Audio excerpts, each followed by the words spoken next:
Roberto Burgos Cantor nace en Cartagena de Indias el 4 de mayo de 1948, el año de la ira en Colombia. Es hijo de Constanza Cantor y Roberto Burgos Ojeda, prestigioso intelectual y profesor de Historia del Departamento de Humanidades de la Universidad de Cartagena. Creció en una casa ambientada con el bullicio estruendoso del mar, la carrera de las iguanas en el jardín, el casco de las embarcaciones rompiendo el oleaje de la bahía, la formación de los temporales y los mangos reventándose en el patio.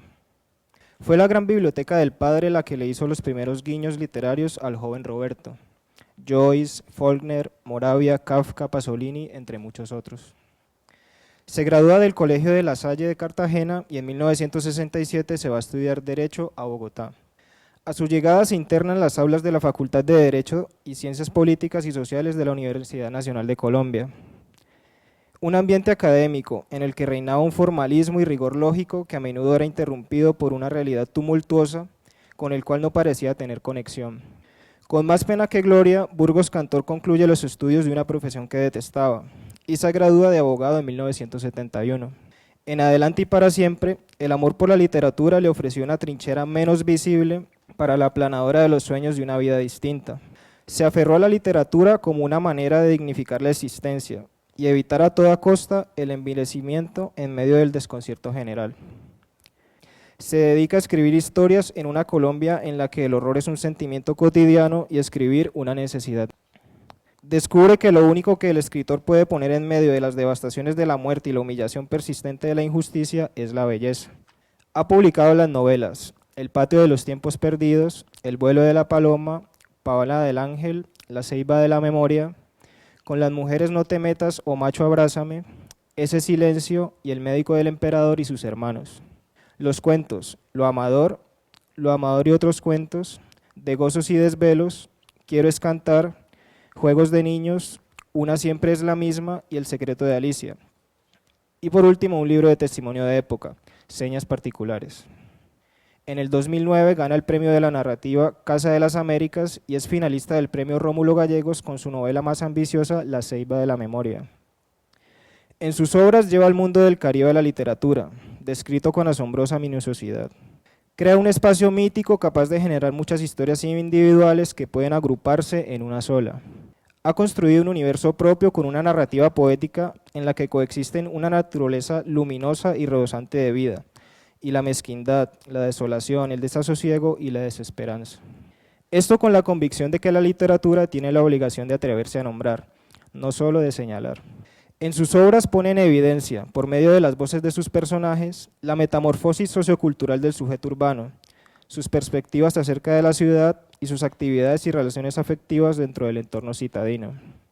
En gran medida, los conflictos de sus personajes están dados por el advenimiento de nuevas dinámicas sociales y económicas, emparentadas con la idea moderna de progreso, que finalmente desemboca en sentimientos individuales como soledad, incertidumbre, ansiedad y desespero. Burgos Cantor, con su propuesta literaria, da cuenta de un mundo antes y después de la fracturación cultural, de un malestar espiritual, del desasosiego, pero de igual forma de aquellas posibles adaptaciones y sus consecuencias en el individuo. Su literatura es, pues, una respuesta estética que dignifica la existencia ante un pasado que aprisiona y un presente desesperanzador. En todo este trajinar, ¿cómo ves esa evolución de tu poética como narrador, de ese joven narrador de allá del Amador, cuyos primeros cuentos publicó Manuel Zapato Olivella, con el que he trabajado mi última investigación, y que fue amigo de tu padre y amigo tuyo, al Roberto de hoy?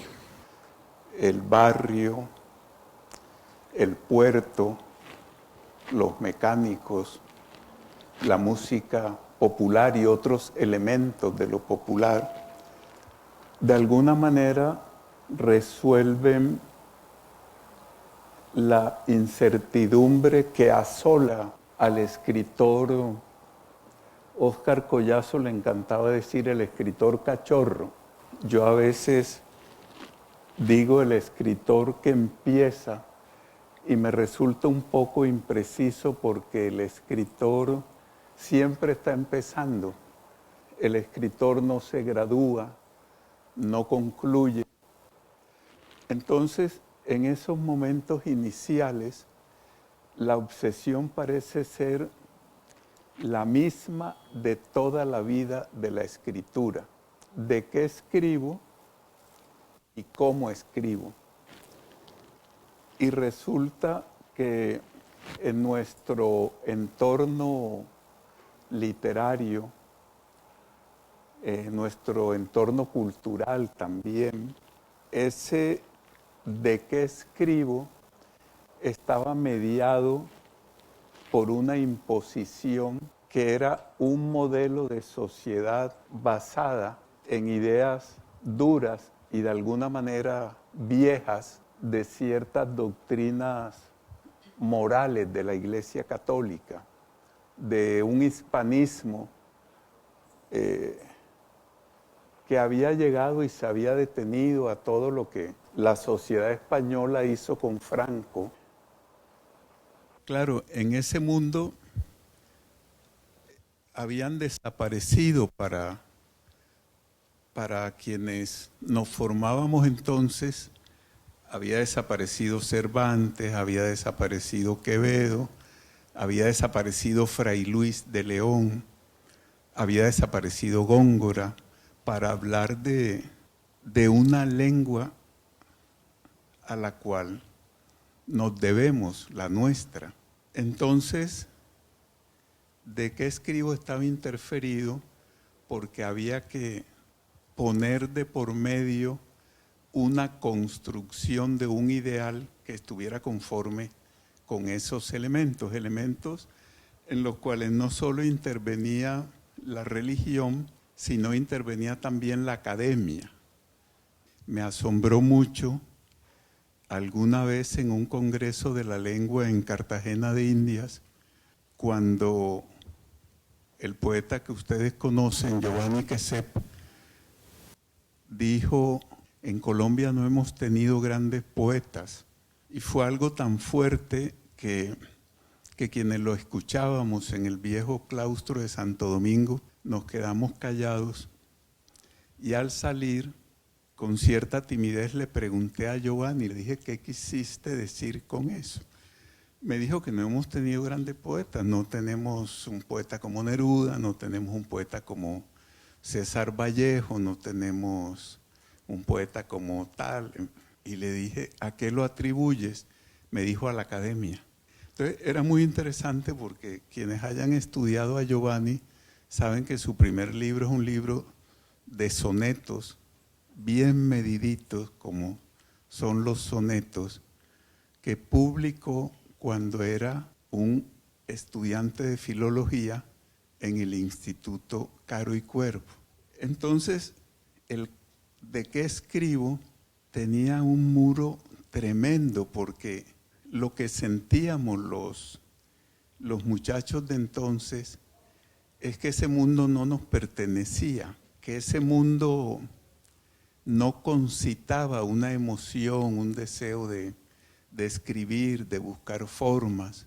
Y la otra pregunta, ¿cómo hacerlo?, estaba reglada por los protocolos de la academia, por las recomendaciones morales de cuáles son las palabras que se pueden usar. Entonces era un mundo lleno de abismo, porque uno llegaba a un barrio popular y la gente hablaba distinto y se entendían. Y lo que decían del mundo y de la vida y de sus cosas tenía más que ver con uno que toda esta solemnidad, como si las palabras se pusieran guantes y nos costara trabajo tocarlas, expresarlas.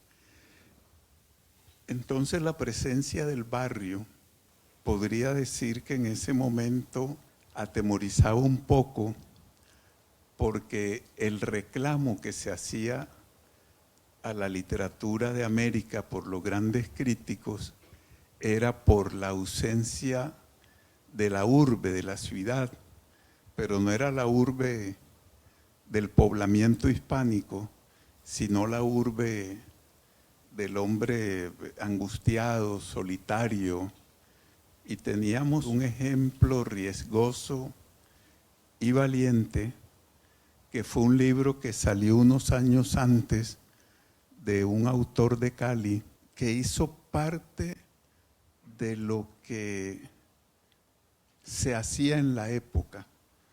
Salir de Colombia, irse a México, irse a París, y es el libro de cuentos Bomba Cámara de Humberto Valverde, donde había ese fragor del mundo de su infancia, del barrio obrero, que cuando lo conocí me impresionó mucho porque me recordó algunas casas de Cartagena, que esos barrios todavía con calles sin asfalto, pero donde la pobreza no se vuelve algo hostil porque tiene una dignidad bella. En esa casa del padre de Humberto, él me llevó directo a su alcoba, como si fuera su espacio, y Humberto debía ser un muchachito recién salido del bachillerato, como yo, y las paredes en esas casas que tienen una especie de jardín, de zona verde interior, y las habitaciones se levantan a un lado de esa zona verde o de ese jardín, estaba llena de libros. Y yo me puse a mirar y eran libros de una tremenda actualidad. Entonces yo decía, este muchacho está leyendo a Tristán Shandy, a Joyce. Estaba emperrado por Henry Miller, tenía un montón de libros de Henry Miller en ese entonces.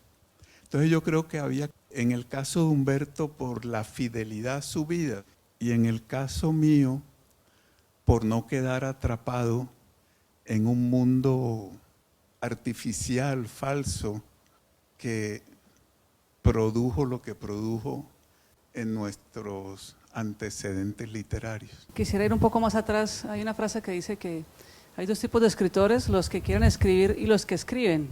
Y cuando uno está acá al frente y ve tu obra y sabe que estás produciendo aún más obra, posiblemente no piense que hay un momento de profunda incertidumbre en la que uno tiene que estar frente al dilema de crear y cómo hacerlo. Yo recuerdo que naciste en 1948 y que durante tu estadía en la Universidad Nacional tuviste un gran dilema ético y político acerca de cómo asumirse frente a la realidad que le tocó como destino, de cómo asumir la realidad colombiana en los años 60 y 70 y qué opción tomar. Muchos intelectuales decidieron las armas y tú decidiste la literatura. Contanos un poco, Roberto, ¿cómo fue ese proceso en tu vida en el que la literatura le ganó a la militancia o al deseo revolucionario? Era un momento de fragor y eso comprometía a los jóvenes de entonces porque construir a partir de la ilusión para nosotros era algo digno, bello, noble, no necesitaba aparatos ni partidos. Y hubo dos momentos donde mostraron las personas que de verdad hacían militancia política.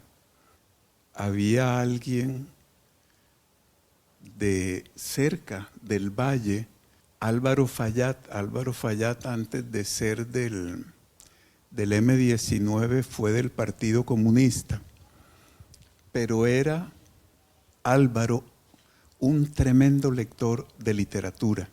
De repente, ese lector con quienes hablábamos de Cortázar, de Rulfo, de pronto Álvaro, a un compañero de estudios y a mí, nos dijo que él quería que fuéramos a unas casonas que había ahí en el barrio Santa Fe a tomar unos cursos de formación política.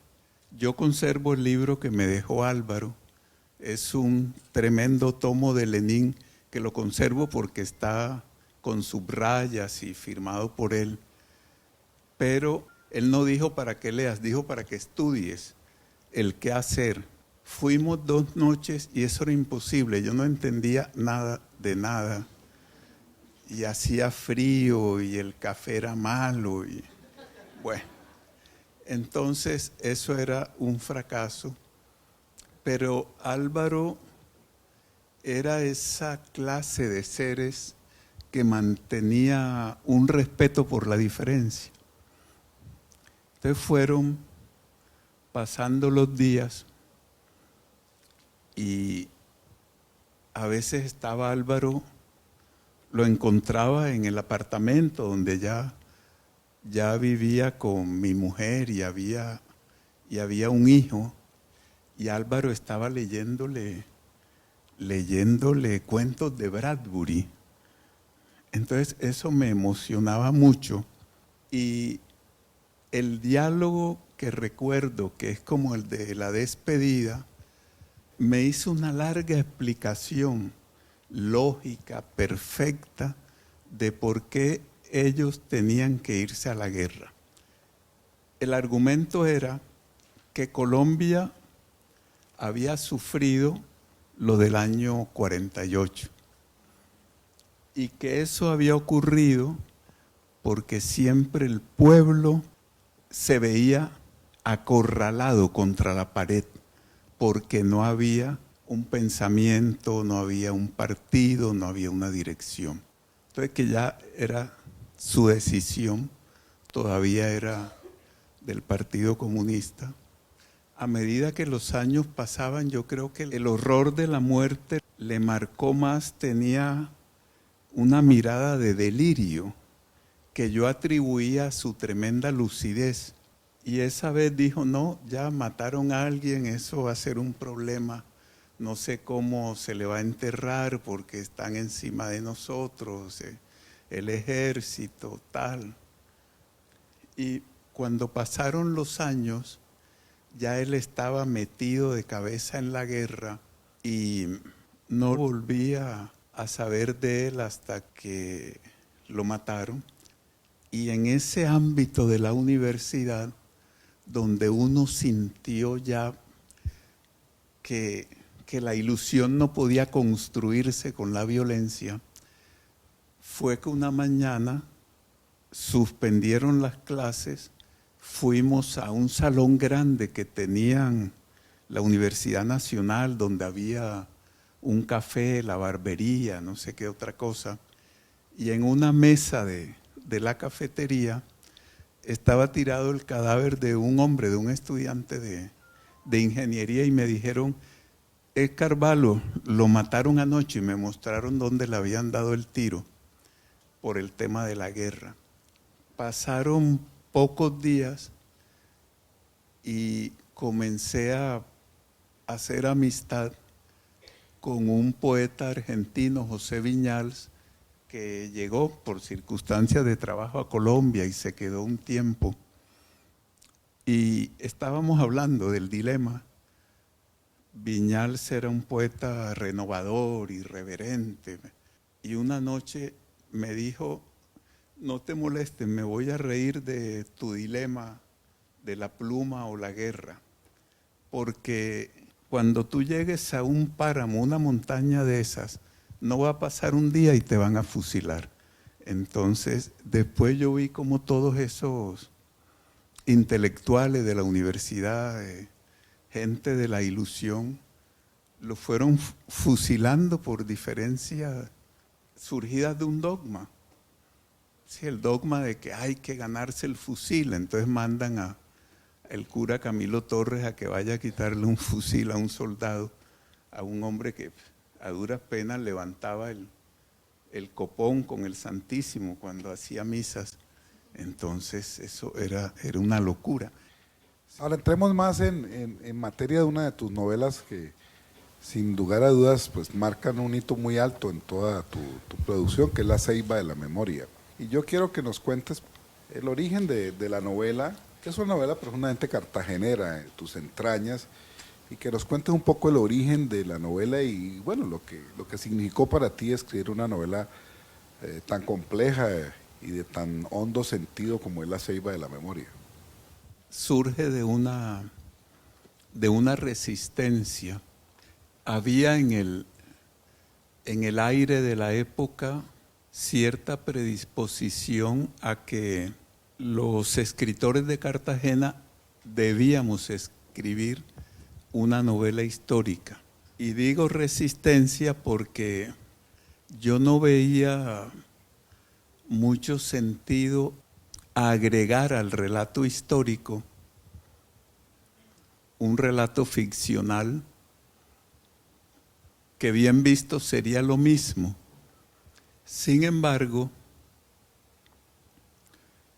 tenía el hábito de pasar al convento de los jesuitas de la iglesia de San Pedro Claver, y en alguna circunstancia personal de mi padre en cuidados intensivos de un hospital que quedaba cerca, el Hospital Naval, yo estaba como desolado de bueno, todos sabemos que nos vamos a morir, pero cuando llega la muerte de a quienes queremos, eso no tiene expresión, es algo que lo deja uno sin palabras, vacío.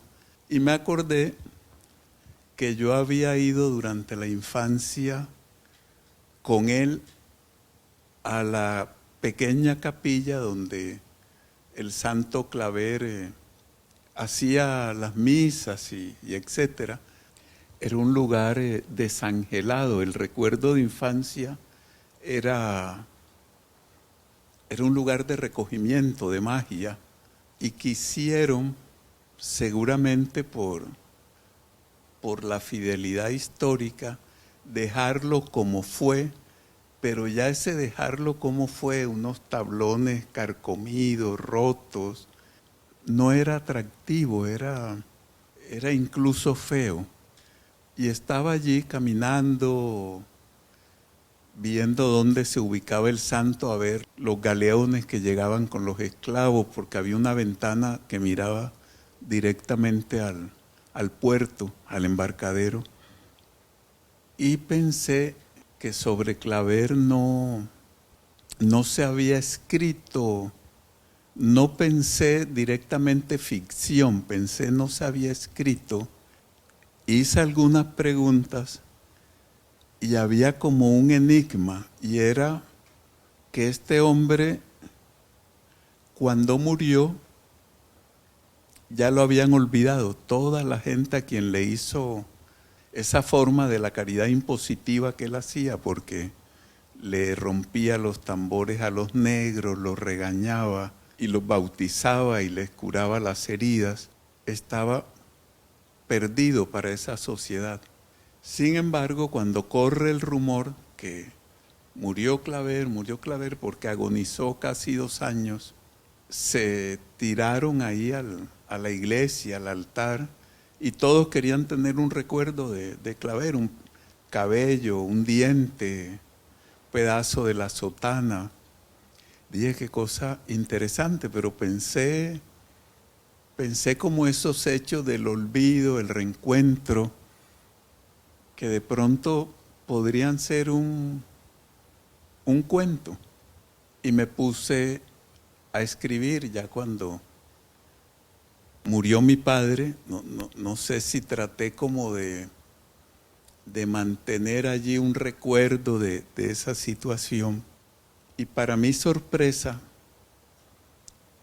ustedes saben que el escritor de todo, dicen que de temas históricos, pero el escritor de todo siempre investiga para ser leal al compromiso, a la ley de la verosimilitud. No cometer errores que dañen el estado grato del lector, que va creyendo lo que allí ocurre por una torpeza. Investigando surgió otro hecho para mí extraño, y es que las 2 personas que trabajaron a fondo con los esclavos estaban en la misma enfermería. Claver muriendo de su mal, y un padre que mencionan poco, Alonso de Sandoval, atacado por el mal de Luanda, al lado en otra camilla, y duró la agonía de ambos, duró todo ese largo tiempo, 2 años. Entonces me puse a investigar qué será este señor, que a veces yo le había oído a mi padre decir Don Alonso de Sandoval, ese sí es una persona seria. Pues don Alonso de Sandoval tenía un tratado en el siglo XVI sobre la esclavitud, y por esas como paradojas de nuestro mundo, la edición que había la hizo la presidencia de un hombre dictador, de Gustavo Rojas Pinilla. Entonces conseguí el libro de Sandoval, y ese libro parecía escrito por un sociólogo del siglo XX. Hacía encuestas a los pilotos de las embarcaciones, estaba enteradísimo de cómo hacían el contrabando con los esclavos, dónde bajaban a los que iban a hacer materia de contrabando. Y el libro hace una reflexión muy linda con toda la filosofía de la época de por qué la esclavitud es pecado. Pero Sandoval, claro, es un cura, no cierra su tratado de instauranda con la determinación de que eso es imposible, que no pueden. Pero era un hombre tan cargado de argumentos que estando en Cartagena con Claver llegaron dos curitas, Jaca y Borgoña, que venían de Venezuela, y esos curitas preguntaron que qué se podía hacer. Entonces les dijeron, pues el tema de los esclavos aquí lo está atendiendo Sandoval y Claver, los jesuitas en general, porque tenían una licencia para comprar esclavos, pero no podían usarlos sino para traductores, para intérpretes, porque eran más de 1000 lenguas las que venían de esos países. No podían ponerlos a trabajar ni en el servicio doméstico, ni en limpiar los pisos, nada. Y estos curitas comienzan a hablar con Sandoval, entienden el tema y se van para Cuba.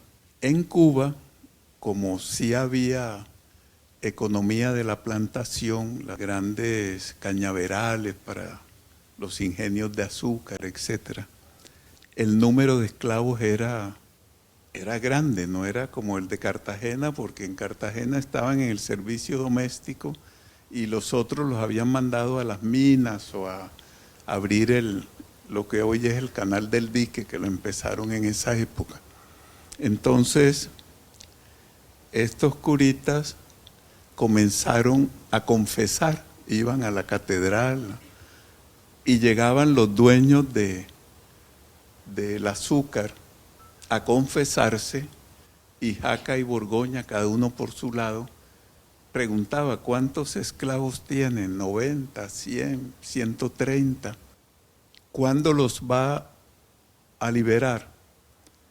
Claro, esa era una pregunta que nunca le habían hecho a un hacendado de estos, y ellos se asustaban, decían, estos curas están locos. Entonces Jaca y Borgoña decían, es que si no los liberan, la esclavitud es pecado y no puedo darles la absolución. Entonces se creó una situación de tensión social con estos curitas y resolvieron hacer la consulta al Consejo de Indias. Cuando el rey conoce esa realidad de la esclavitud, responde que es imposible, que eso hay que acabarlo ya, y le dicen que está loco, que si quiere que la economía del reino naufrague, que eso no se podía acabar de esa manera. Entonces a Jaca y Borgoña los declaran locos, los embarcan en un buque y los meten en ese calabozo de los religiosos, que es el encerramiento, que esa sería una novela preciosa que no escribí, de esos curas llenos de todas esas fantasías, de la impotencia humana frente al mal, a lo que no se logra. Entonces fui avanzando, y en ese momento, cuando comprendí la importancia de Sandoval, me di cuenta que en esos dos curas, Sandoval y Claver, había una contradicción muy contemporánea. Claver era el hombre de acción y Sandoval era el hombre de pensamiento. Entonces eso me resolvió el tema de no tener el temor de pensar que las novelas históricas siempre son como antiguaya, sino que encierran dramas que van más allá de la época que se cuenta.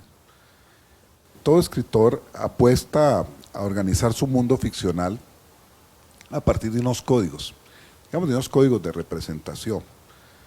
Es, por ejemplo, el caso de que es bien diferente entre la representación del mundo que hay en Cien años de soledad y la representación del mundo que hay en Chango el Gran Putas. Digamos, en ese sentido, yo quisiera preguntarte a ti, tú que volviste a un mismo tema que está, por ejemplo, en la obra de Manuel, que después García Márquez va a tratar del amor y otros demonios, es que nos cuente un poquitico los códigos de Roberto Burgos Cantor, porque tú sí tienes unas diferencias en algunos aspectos para interpretar ese universo. Lo voy a decir de una manera que puede ser discutible y se me ocurre ahora, y es que Manuel estaba más prisionero del dolor, y a medida que yo recorría esa vida de la Cartagena del 17, y al estar ahí metido en ese puerto, con la Inquisición, con las brujas, con los mecanismos de sometimiento, de repente lo que me iluminaba era la justicia, pero no lo sé bien. Creo que podría ayudar a mirar lo diverso allí. Claro, cuando Manuel se acerca a esa epopeya de Changó, ya es un hombre que ha pensado mucho el tema de... A mí me gusta más la palabra negritud, que la usaron en una época. Él tenía un pensamiento sobre el asunto, sobre la discriminación, y tal vez al yo no tenerlo, esa ignorancia que podría parecerse a la inocencia, me permite ver más ese siglo XVII como un enfrentamiento entre algo que es imposible, porque es comercio con seres humanos, y no cualquier comercio, sino un comercio que los destruye, que no los dignifica. Pero contestando de verdad, eso fue surgiendo con la escritura, no tenía una propuesta previa a la escritura.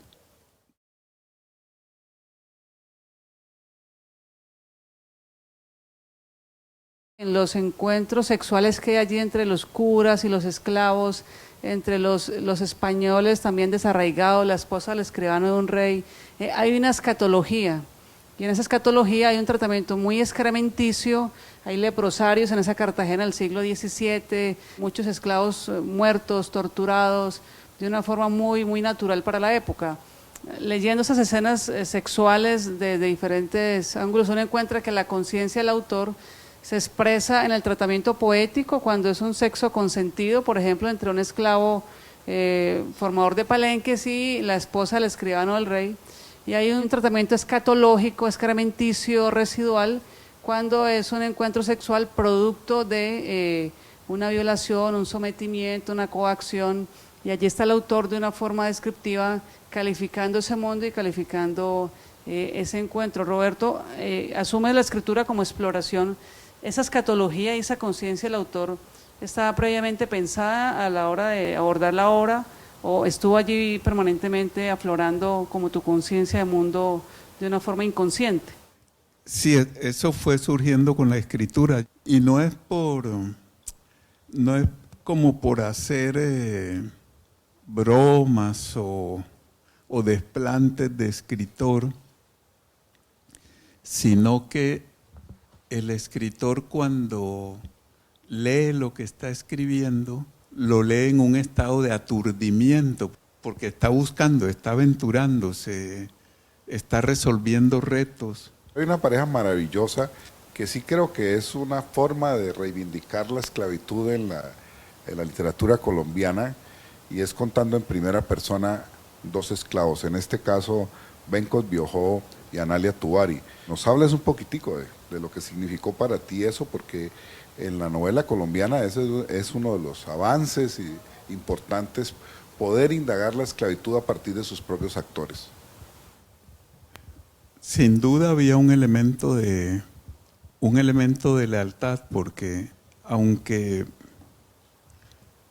los escritores tenemos tendencia a utilizar como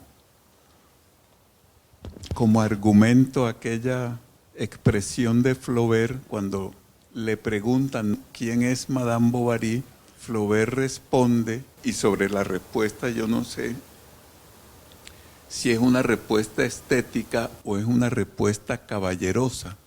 Flaubert dice, Madame Bovary soy yo. Entonces, de alguna manera, el escritor asume que todas sus criaturas son él, de alguna manera. Entonces, claro, hay que hacer eso con un trabajo literario, con un trabajo estético, que lo haga verosímil, que permita aceptarlo como personajes. Carpentier hablaba de la importancia de nombrar para el mundo en la literatura latinoamericana una ceiba, porque consideraba que a diferencia del pino europeo, el lector no sabía que era una ceiba, y tu obra se llama La ceiba de la memoria y es un documento de memoria y de imaginación literaria. ¿Cómo son los diálogos? ¿Quedan ya incorporados de forma inconsciente o durante la escritura uno recuerda a Carpentier y recuerda a Ernesto Sábato? ¿O cómo se va tejiendo ese diálogo con estos autores y con la tradición anterior? Había una idea de Lorenz Dorrel, el autor del Cuarteto de Alejandría. Él decía que en las artes lo que no es tradición es plagio.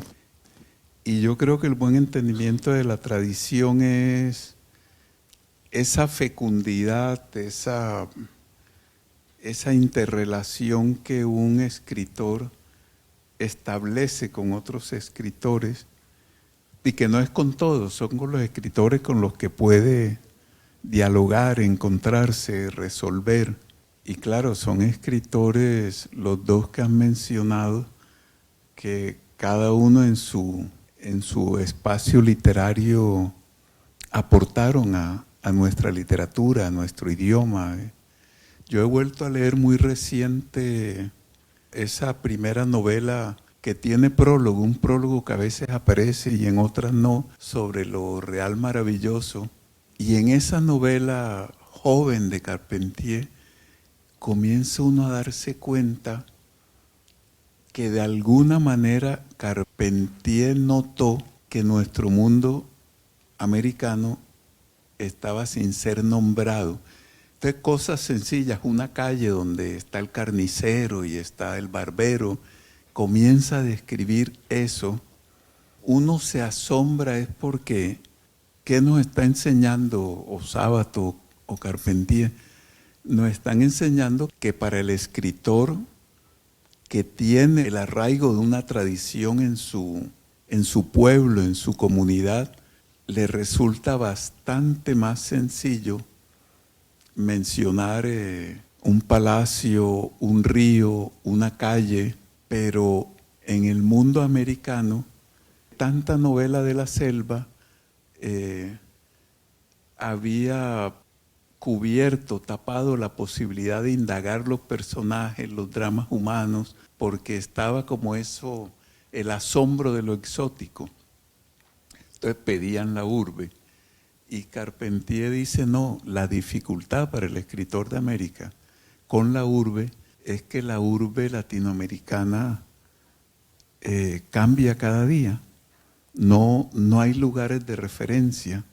Y uno lo nota, una novela como El amor en los tiempos del cólera, donde iban en esas barcazas que no eran las del río Mississippi, subiendo hasta Honda, y había cazadores norteamericanos matando a los manatís. Ya eso no está en el paisaje ya.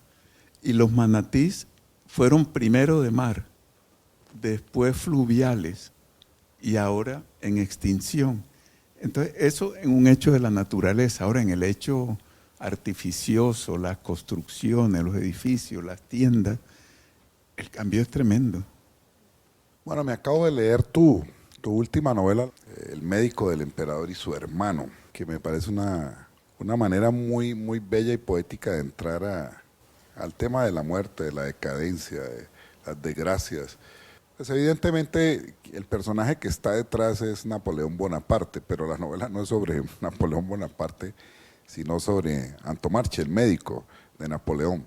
Yo quería preguntarte un poco, ¿qué vínculos hay reales de esa historia con Cartagena? Yo estaba viviendo en un lugar cerca de Praga y cada cierto tiempo unos amigos me invitaban a ir a Praga. Yo nunca fui a Praga y tenía que explicarle por qué no fui. Y yo tenía un temor, yo no quería ir a Praga porque dentro de esas risueñas vanidades de los seres humanos, una de las mías es pensar que Cartagena es la ciudad más linda del mundo. Eso no es cierto, yo lo sé, pero me ayuda a vivir en Bogotá a pensar que hay un sitio así. Entonces trataban de convencerme, mira, no, ahí vas a ver la sombra de Kafka y tal. Entonces yo decía, en Cartagena veo la sombra de Luis Carlos López. Y un día les dije la verdad, les dije, mira, lo que ocurre es que yo no quiero destruir las pocas convicciones que le sirven a uno para vivir. La mía es esa. Entonces voy a Praga, resulta Praga más linda y me dañaron la vida. Entonces, un amigo poeta me dijo, ya tú debes de dejar de preocuparte por Cartagena de Indias. Le dije, ¿por qué? Me dijo, porque ya la tienes incorporada, eres como un caracol. Cartagena es tu caparazón. Entonces, y creo que es eso, que ya es mi caparazón. Y yo tengo más que una pregunta, una cuestión. Y es que, por ejemplo, a mí algo que me obsesiona es el asunto de la memoria, el olvido, la pérdida de los recuerdos. Y ahora que hablaban sobre la ceiba de la memoria, pues me gustaría saber su opinión o su punto de vista o su percepción mejor sobre este asunto tan particular que parece que baña a Colombia de una manera muy general, que es constantemente estar olvidándonos como sujetos, me parece a mí. Compartimos la preocupación, Julián. Yo creo que también podría, en mi caso, podría extremarla. Y extremarla que es cuando estamos hablando en nuestras sociedades de la memoria, casi siempre la estamos refiriendo a la memoria del dolor, a la memoria del sufrimiento. Pero me preocupaba, por eso creo que compartimos el asunto, eso del olvido, y es que por alguna razón lo que somos, las circunstancias que nos determinan como eso que llaman la historia, está muy fracturada. Muchos tenemos un reclamo respetable, el hermano que me secuestraron, la novia que me mataron, y se olvida de dónde viene todo eso. Entonces hay como un inmediatismo del cual solo sobrevive la búsqueda de la memoria del dolor, pero lo que tiene que ver con la construcción de una sociedad, con sus momentos difíciles, con sus momentos de búsqueda, está como difuminado. Y no sé si allí la narrativa literaria tenga mucho que hacer. Marixa Lazo, una historiadora panameña, escribe un ensayo con un título muy sugerente, dice ¿Cómo escribimos los historiadores? Y es bien interesante porque plantea cómo los historiadores tendrían que aprender de los novelistas, los cuentistas, los ensayistas literarios para dar forma a algo que está perdido o en la dura mecánica académica. Un día compré un libro que lo he perdido de alguien apellido Lozano, y ese Lozano había sido militar, el capitán Lozano, tolimense. El hombre está contando todos unos años de la Guerra de los 1000 días y el final era perfectamente del mejor Borges. Pero eso no era que el capitán Lozano hubiera pensado soñar a Borges, sino que la realidad tenía un rasgo, una manera de contarse que lo acercaba a uno de los mejores narradores de América.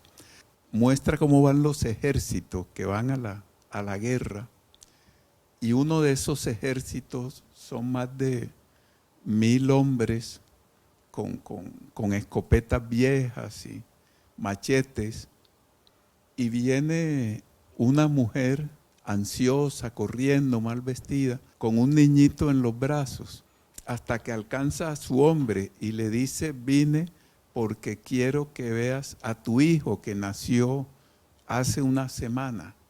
Entonces uno piensa, esa mujer que acaba de parir se va detrás de estos guerreros, llega y el hombre, su hombre, coge al niño por las piernas, coge el machete y lo troza en dos y le dice: ¿para qué molestia, hijuepuerca? Entonces uno dice, si conociéramos esto, ¿cómo sería nuestra comprensión? A menos que el olvido sea algo que nos permite vivir ante tanto horror. ¿Cómo es tu cotidianidad creativa? ¿Cómo procedes de un libro a otro, pero de un capítulo a otro, pero de una frase a otra, pero sobre todo de una palabra a otra? Porque hoy te hemos escuchado con tu ritmo lento, con tu tremenda capacidad para poetizar, con tu infalible sensibilidad que sabe alejarse del lugar común como de la peste, esa manera de decir que hace impredecible la siguiente palabra, pero sobre todo que la hace sorprendente y mágica. Con los años he terminado por rendirle culto a la disciplina. Don Ernesto Sábato era un escritor de arranques, de momentos, duraba largos ratos sin escribir. Otros escritores son obsesivamente planeadores, como Vargas Llosa. Las investigaciones, las notas, los esquemas. Yo tengo pocos ritos. A veces uno está en el parque o en el bus o está en el bar y atraviesa algo, atraviesa una frase, como los músicos, atraviesa una idea. Y claro, uno sigue en el bar, uno sigue en el parque y llega a su papel con su lápiz y eso ha desaparecido. Entonces, la contra que encontré a esa avaricia de la vida, de los momentos, es la libreta, cargar la libreta. Y a Hemingway le encantaban los consejos de la artesanía literaria y decía algo, y es no agotar cuando el escritor está escribiendo, no agotar todo lo que tiene, sino saber parar en un punto donde deja las ideas para el arranque de la jornada siguiente. Yo recuerdo, estaba una noche en casa de Santiago Mutis y García Márquez, que ya estaba tocado por la fama, nos llamó a Luis Fayad y a mí. Dijo: quiero decirles algo, dice Gabriel. Y claro, Luis y yo, gran revelación, ¿qué será esto? Un regaño. Entonces dice el hombre, ¿saben lo que he entendido después de viejo? Que hay que escribir siempre en limpio.